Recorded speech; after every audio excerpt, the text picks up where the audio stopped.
Vamos lá, gente, falar de dinheiro, tá? Nós estamos aí conversando sobre o nosso teto remuneratório e eu falei para vocês que eu ia ter alguns parágrafos que seriam aí relacionados, né, ao teto. Nós já falamos sobre eles, eu vou apenas ler para a gente poder esgotar essa leitura que muitas vezes cai realmente à leitura mesmo da nossa Constituição, tá? Então, olha aí, parágrafo 9º. O disposto no inciso 11, né, que foi o inciso que a gente acabou de ler, aplica-se às empresas públicas e à sociedade de economia mista. Lembra que lá no inciso 11 a gente fala de administração direta, autárquica e fundacional. E não fala da sociedade de economia mista, nem das empresas públicas. Aí tu me pergunta, eu falei, né, cai não, assim, então para eles cai, calma que eu vou te explicar. Então tá aqui, ó, é empresa pública e a sociedade de economia mista e suas subsidiárias, que, olha só, não são para todas, tá? Receberem recursos da União, dos Estados, do Distrito Federal ou dos municípios para pagamento de despesas de pessoal de custeio em geral.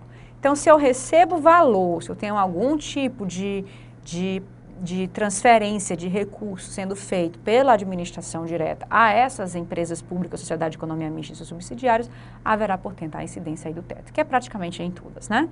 Então, a gente vai ter aí, logicamente, que a gente não pode falar que é regra geral, como acontece com a autarquia, a fundação e a própria administração direta, mas na prática acaba acontecendo, mas fica aí a ressalva do parágrafo 9º, tá certo? Empresa pública e sociedade de economia mista somente se receberem recursos da administração direta, tá? Para pagamento de despesa de pessoal ou de custeio em geral. Fechamos? Continuando.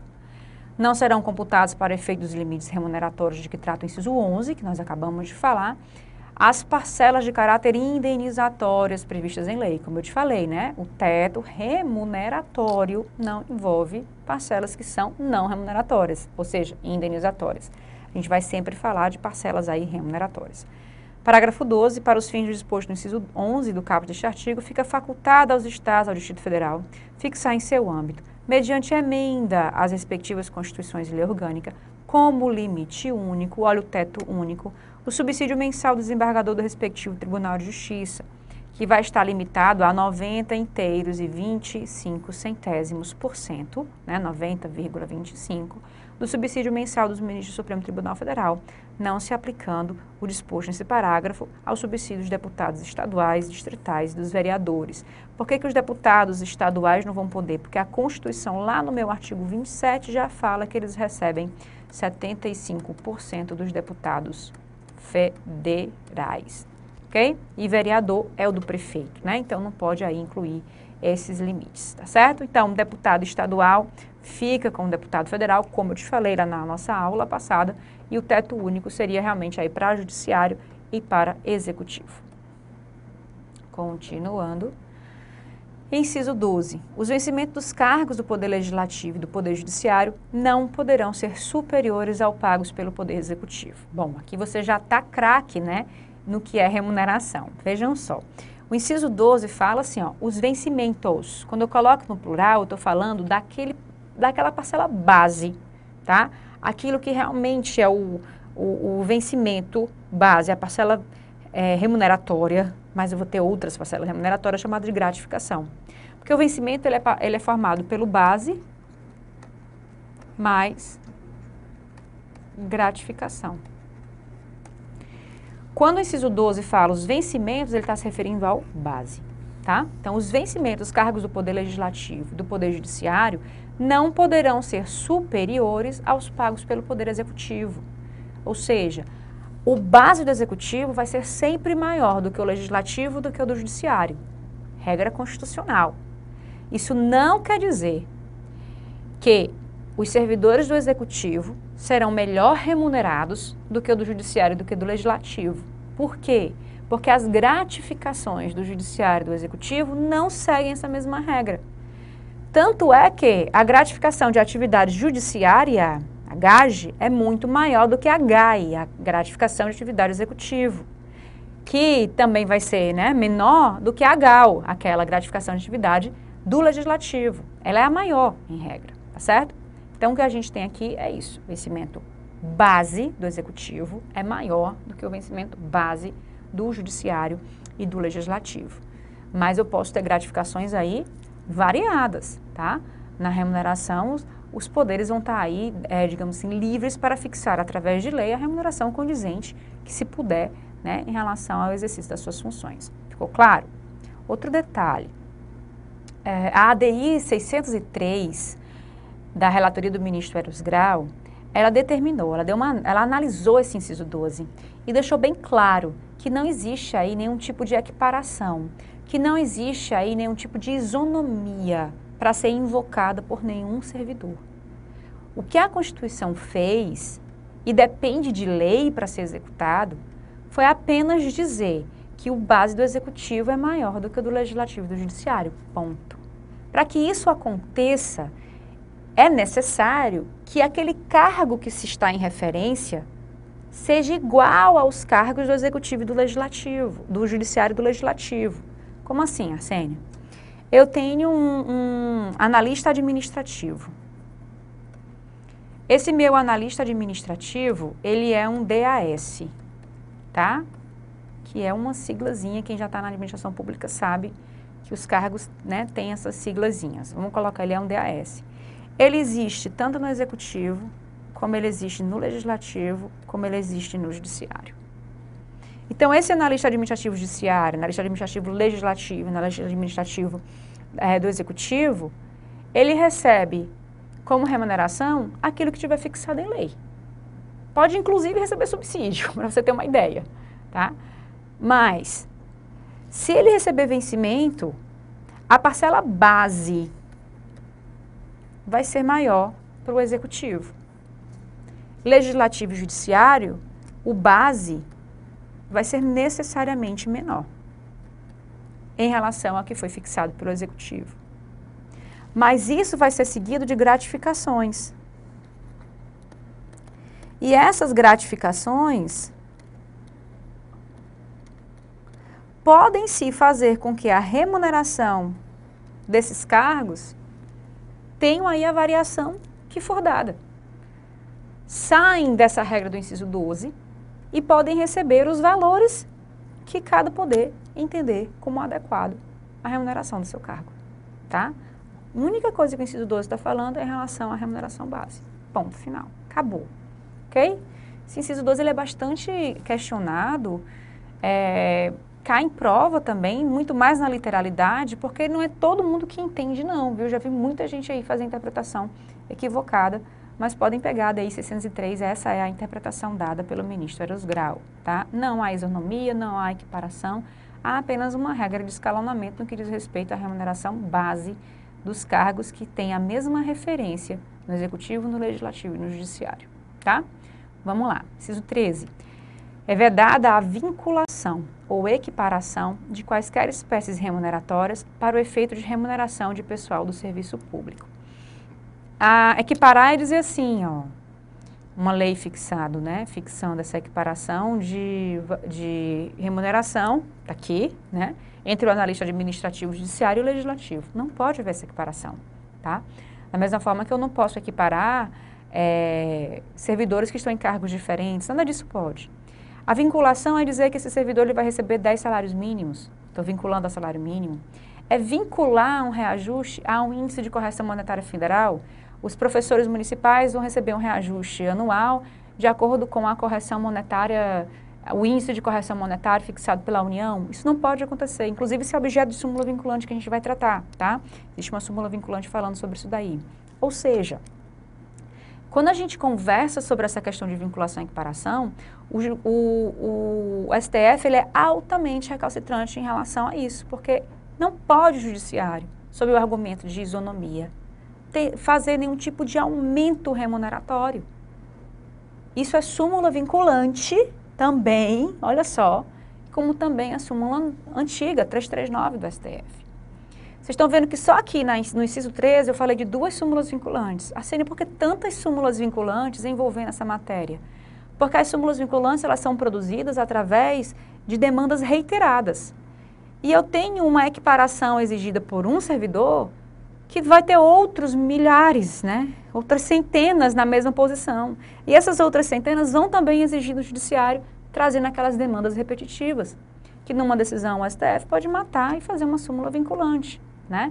Enfim, essa matéria é uma matéria que é individual e acaba propagando vários tipos de demandas no judiciário repetidas e acabam gerando aí várias súmulas. Então, o que eu vou fazer com vocês? A gente vai ver essas súmulas no final, quando a gente terminar de conversar sobre tudo de administração pública, que eu explicar tudo isso, a gente vai para a súmula vinculante. Aquelas que se envolvem aqui a administração pública. Do jeito que eu expliquei o teto para vocês e depois li, ficou bem claro, a gente vai explicar tudo isso aqui e vamos ler as súmulas vinculantes e vai ficar super claro na tua cabeça também. E a gente faz essa revisãozinha básica, tá certo?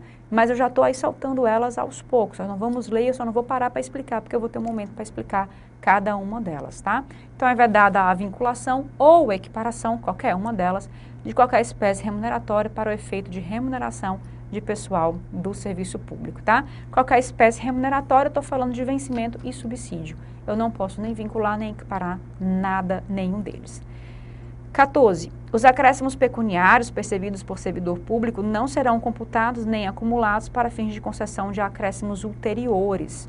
O inciso 14, ele traz a vedação ao efeito cascata.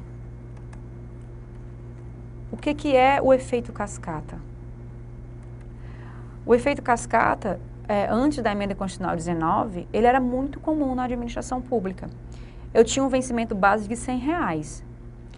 E aí eu ia ter gratificações em cima desse meu vencimento base. E a cada gratificação que eu colocasse, calculada em cima desse meu vencimento base, o resultado seria somado, vencimento base mais a gratificação, para calcular a minha próxima gratificação. Então, a minha próxima gratificação não era mais calculada em cima do meu base, era calculada em cima do meu base com as gratificações anteriores. Então, era um salto, né, muito grande na remuneração desse servidor. Então, digamos que eu tinha uma remuneração de R$100, o meu vencimento, né, era de R$100, e aí eu tinha uma gratificação de 100% e outra de 50%. Se essa gratificação de 100% for calculada em cima do meu vencimento de R$100, eu vou ter R$200. E se essa minha 50% for calculada em cima do meu vencimento de 100, eu vou ter R$50, com um total de 250. 100 mais 100 mais 50. Agora, se eu calculo a gratificação de 100 em cima de 100, faço os 200, e vou calcular 50% em cima de 200, em vez de eu ter 50, eu tenho 100. Em vez de eu ter 250, eu tenho 300. Então, já tinha aí um salto na minha remuneração. O efeito cascata, portanto, foi vedado. Inciso 14 cai na tua prova e cai nessa literalidade, do jeito que ele está aqui, tá? Só para você entender, porque a FCC agora vem gostando de cobrar casos práticos, né? A FGV já gostava, só para você entender aí como é que isso vai ser aplicado. O que é esse efeito cascata, né? Não serão computados nem acumulados, ó, para fins de concessão de acréscimos ulteriores, né? Inciso 15. Os subsídios e vencimentos dos ocupantes de cargos em empregos públicos são irredutíveis. Eu não posso diminuir aquele valor. Se você entrou num cargo que recebe R$ 6.450, o que pode acontecer é você se aposentar com R$ 6.450. Você nunca vai ficar com 5.000, 4.000, 3.000. Você vai ser sempre majorado, não pode ser redutível, tá? Ressalvado o disposto no inciso 11, a não ser que ele venha e se submeta ao teto, tá? Ao inciso 14, caso ele esteja aí sendo computado para acréscimos ulteriores, como a gente acabou de ver, e os artigos no artigo 39, parágrafo 4º, que a gente vai ver lá que fala dos subsídios, tá? E os meus limites orçamentários que estão aqui. Então, são irredutíveis, mas não são absolutamente irredutíveis. Existem regras, né, que vão excepcionar essa irredutibilidade de remuneração, tá certo? Então, vejam aí que essa redução ela só não pode ser aleatória. Se não tiver previsto na Constituição, lei nenhuma pode trazer essa redução, ok? Continuando, vamos falar agora de outro tema super importante também. É vedada a acumulação remunerada de cargos públicos, exceto quando houver compatibilidade de horários, observado em cada caso o disposto no inciso 11. Então, vejam só do que nós estamos falando. Nós estamos falando de acumulação remunerada de cargo público. Primeira observação, ela é vedada. Existem exceções, Arsênia? Existem. Quais exceções? A do nosso inciso 16. Só ela? Não. A gente vai ter ainda a do artigo 38. A gente vai ver uma hipótese que eu posso acumular, cargo público, um eletivo com um público. E nós vamos ter aí outras acumulações previstas no próprio Poder Judiciário, tá? Como acontece com o presidente do STF, que acumula a presidência do CNJ, o ministro do STF, que está lá no TSE, é acumulação de cargo público. O ministro do STJ, que também está no TSE, ok? Por aí vai, mas pelo menos uma coisa você está ciente. A regra do inciso 16, ela não é única. A regra do inciso 16, ela não é absoluta. Sim, então para que ele diz que é vedada, a não ser que seja nessa hipótese? Porque ele está dizendo assim, ó, lei, você não cria mais nenhuma hipótese. As únicas que estão criadas são essas. A não ser que a Constituição esteja trazendo outras. Pessoal, sempre, Constituição nenhuma pode ser interpretada isoladamente. Todas as Constituições, elas precisam ser interpretadas como uma unicidade, é o princípio da unicidade constitucional. Princípio hermenêutico seríssimo. Eu não posso ler um dispositivo isolado e dizer que aquilo ali é regra e acabou, perene e absoluta. Eu tenho que interpretar a Constituição. Dizer que as únicas hipóteses de acumulação de cargos são aquelas previstas na Constituição, seu artigo 37 e 16, é erro, é falácia, é totalmente descabido de qualquer apoio constitucional. A gente tem outras hipóteses de acumulação de cargo constitucional e a gente está trazendo aqui para vocês, tá bom? Mas essa é a regra? Essa é a regra. É vedada a acumulação remunerada de cargos públicos, exceto quando houver compatibilidade de horários, observável em qualquer caso, o disposto lá do inciso 11. E aí eu trago? Tranquilo. Mas não estou dizendo que isso aqui é apenas, exclusivamente, unicamente, essas palavras que não podem estar na tua prova, tá certo? Então vamos lá. Arsênia, podendo acumular, quais são os meus requisitos? Primeiro, ter compatibilidade de horário. Segundo, se submeter ao teto. Compatibilidade de horário e submissão ao teto. Compatibilidade de horário está aqui no inciso 16. Corroborado com o princípio da moralidade da eficiência. Porque não adianta, né, eu poder acumular se eu não tenho como trabalhar. Então, moralidade e eficiência corroboram com essa ideia aí de compatibilidade de horário. E o disposto no inciso 11, o teto remuneratório, está lá na regrinha do 11, como está aqui também repetido na regrinha do 16. Então, eu também tenho aí uma compatibilidade, ok? Falando de teto remuneratório, ainda. Se eu acumulo um cargo federal e um cargo municipal, qual é o teto que vai se aplicar no caso dessa acumulação? O que for maior, tá certo?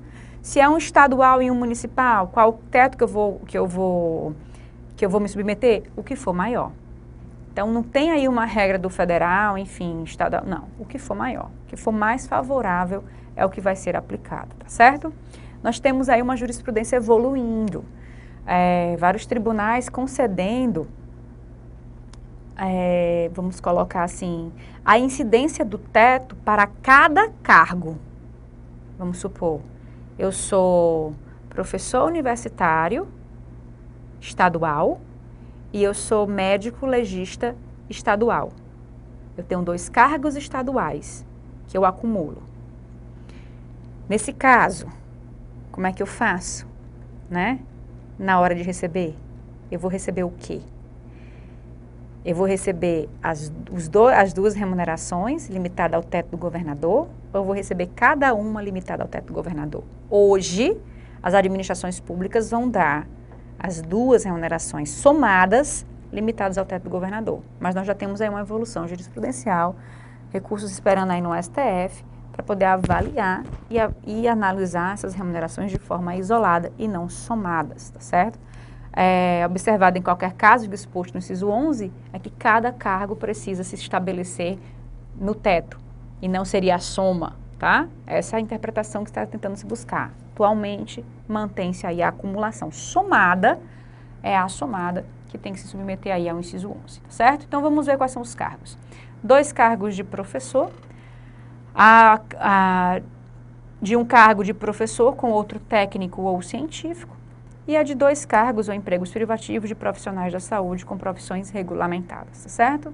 São 2 professor com um técnico ou um científico, e aí 2 profissionais de saúde. Lembrem que a profissão tem que ser regulamentada, aí entra a ideia do curandeiro, enfim, nada disso pode, tem que ser profissão realmente regulamentada. Outro detalhe que a gente vai ter aqui, isso daqui é a minha possibilidade de acumular atividade com atividade. Como assim? Eu estou na atividade num cargo de professor e vou acumular com mais um cargo de professor. Posso? Posso. Sênia, e se eu tiver aposentado e quiser acumular agora com um cargo em atividade? Eu posso? E se eu tiver na inatividade e quiser acumular na inatividade? Eu posso? Tá entendendo? Porque a atividade vai gerar aposentadoria. Se eu estou atuando, eu vou me aposentar. Eu vou poder acumular na aposentadoria? A regra é, se você pode acumular na atividade, você pode acumular na aposentadoria. Tranquilo? Acumulo na atividade, acumulo na aposentadoria. Recebo o teto, aquela coisa toda, as mesmas regras da atividade são as regras para a aposentadoria. Tranquilo? A não ser que, e aí é o artigo 11 da nossa emenda constitucional 19, que você já estivesse aposentado no cargo antes de 88. E aí a sua atividade agora está livre, não entra, tá? Essas regrinhas aqui de atividade com atividade, inatividade com inatividade é para após 88. Antes não entra. Então, se antes eu era, enfim, analista judiciário e assumi agora um cargo de professor, eu posso estar acumulando? Se o meu analista judiciário foi antes de 88, eu posso acumular com professor. Já podia, né? 2 cargos de professor, um cargo de professor contra de técnico. Vamos colocar cargos que não posso acumular? Analista judiciário com técnico. Pronto. Então, eu era analista judiciário, agora eu sou técnico judiciário. Eu posso acumular? Se eu tivesse aposentado no analista judiciário, eu posso acumular agora como técnico. Isso se a minha aposentadoria no analista judiciário foi antes de 88. Esse é o artigo 11 da nossa emenda constitucional 19 que prevê isso daí, tá? Pós 88, a regra é, se eu acumulo na atividade, eu acumulo na inatividade também, ok? Tranquilinho? E, obviamente, né, que aqui vai ser a mesma coisa, que é a transição para se chegar aqui na inatividade. A proibição de acumular estende-se a empregos e funções, empregos, né, seletistas, e as funções que são dadas, né, e abrange autarquias, fundações, empresas públicas, sociedade de economia mista, suas subsidiárias e sociedades controladas direta ou indiretamente pelo poder público. Então, olha só, essa vedação que é dada, acumular, né, de acumular, vai entender a emprego e função. Autarquia, fundação, empresa pública, sociedade de economia mista, subsidiárias e ainda sociedades controladas, seja direta ou indiretamente pelo poder público. Então, é bem abrangente, tá? O teto a gente viu só se tiver repasse para custeio de despesas ou de folha de pessoal. A acumulação não, ela é abrangente, não precisa desse repasse. Se tiver uma sociedade de economia mista, você não pode acumular no judiciário, a não ser que seja uma dessas situações aí, cargo de professor, professor com técnico científico ou 2 cargos ou empregos privativos de profissionais de saúde, tá certo? Detalhezinho aí básico para você diferenciar o teto da nossa remuneração. Olha aí o parágrafo 10, corroborando, né, com essas ideias que eu estou passando para vocês. É vedada a percepção simultânea de proventos de aposentadorias, decorrente do artigo 40, tá? Ou dos artigos 42 e 142, com a remuneração de cargo, emprego ou função pública, ressalvados os cargos acumuláveis na forma desta Constituição, os cargos eletivos e os cargos em comissão declarados em lei de livre nomeação e exoneração. Então, atividade com atividade, se for ok,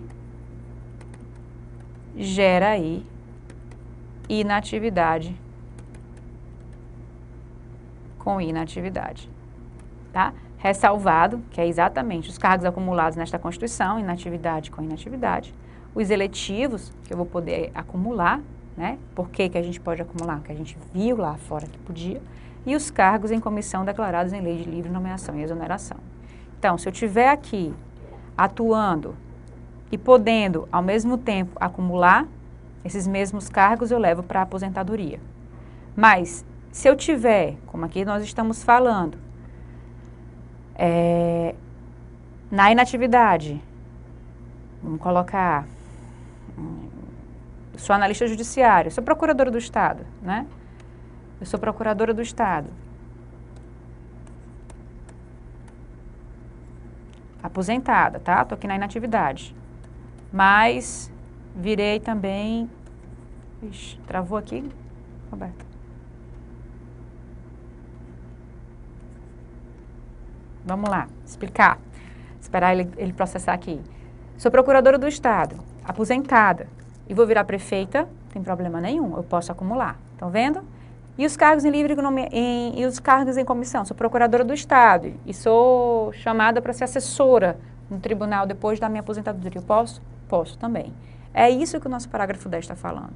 A percepção simultânea de proventos de aposentadorias, lá do meu artigo 40, 42, 142, com a remuneração de carga, emprego ou função. É vedado.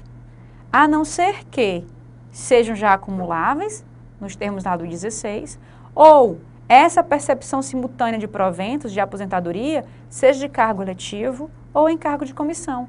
Ou em cargo de comissão. Por quê? Porque eu vou poder também atuar na atividade. Essa minha atividade e inatividade também vai ser possível, tá? Então, por conta disso, o artigo parágrafo 10 também vai permitir que eu possa me aposentar, levar para a aposentadoria. Assim, então, eu estou observando o seguinte, que essa questão de acumulação de cargo público lá do 16 não se esgota no 16, não se esgota no 16. Eu posso acumular aqueles cargos, eu posso acumular com cargo eletivo, eu posso acumular com um comissionado na minha aposentadoria, tudo isso também é possível de acumulação, tá? Por que que a gente fala que a acumulação de cargo público é algo mais complexo do que aparenta ser? Porque a gente tem que pensar no momento da atividade, você tem que pensar no momento da inatividade. Tá? A atividade com a inatividade, lembra da nossa outra regrinha? Bom, travou aqui, total. Então, o que eu vou fazer? Como a gente está faltando 2 minutinhos para acabar a nossa aula, eu vou encerrar, tá? E aí, na próxima aula, a gente retoma tudo, né? E aí, eu vou complementar aquela parte que a gente viu lá, o quadradinho atividade, atividade, inatividade, atividade, inatividade, inatividade, com o parágrafo 10 para ficar tudo esquematizado na tua cabeça. O que eu quero deixar bem claro de antemão é que a acumulação de cargo público não se esgota lá no inciso 16. Você tem que se preocupar como eu acumulo atuando nos dois, como eu acumulo atuando num e aposentado no outro e como é que eu acumulo aposentado nos dois. São regras que a gente precisa trabalhar. Passei a inicial para ti. O que eu posso acumular na atividade, eu levo para a aposentadoria.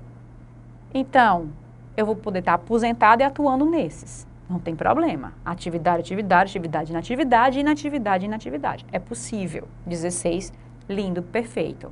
Existe complementação a essa regra 16? Existe. Quais? Parágrafo 10. Que era o que eu estava tentando aqui colocar para ti e o nosso sistema travou, mas faltam 2 minutinhos. Próxima aula a gente complementa isso daí, tá bom? Até já já. Volto já já, tá? Com a nossa acumulação de cargos públicos, tá? Até já.